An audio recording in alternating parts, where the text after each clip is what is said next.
భారతదేశానికి ఇతర దేశాలకు ఉన్నటువంటి తేడా ఏంటంటే భారతదేశంలో మెజారిటీలైన హిందువులు అవమానానికి గురవుతారు, నిత్య పరీక్షలకు గురవుతూ ఉంటారు, నిత్యం విమర్శల పాలవుతుంటారు. అదే ఒక పాకిస్తాన్లో ముస్లింలకు కనుక ఏదైనా జరిగితే మొత్తం ముస్లిం సమాజం కలిసి వాళ్ళని వాయించి వదిలిపెడుతుంది. ఇక్కడ తేడా అది ఉంది. ఇక్కడ హిందువుల మధ్య చీలికలు తెచ్చే కుట్రలు నిరంతరం నడుస్తుంటాయి. బట్ పాకిస్తాన్ కానీ, నీతులు చెప్పే చైనాలో కానీ అట్లాంటి దేశాల్లో మతపరమైన వివక్ష విపరీతంగా ఉంది. ప్రత్యేకించి మైనారిటీలు అంటే ఎక్సెప్ట్ వాళ్ళ మెజారిటీ మతాలు తప్పించి మిగతా వాళ్ళ పట్ల హింస ఎక్కువగా ఉంటుంది పాకిస్తాన్లో అన్నటువంటి విషయాన్ని అమెరికా చెప్తోంది.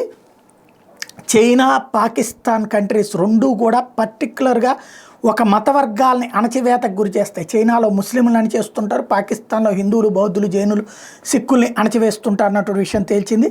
యుఎస్ తాజాగా చైనాతో పాటుగా చైనా, నార్త్ కొరియా, పాకిస్తాన్ ఈ మూడు దేశాలని countries of particular concern for engaging in and tolerating particularly severe violations of religious freedom, స్వతంత్రత అంటే ఒక మత స్వతంత్రత భంగం కలిగించే దేశాలుగా ఈ మూడింటిని ఐడెంటిఫై చేసింది అమెరికా.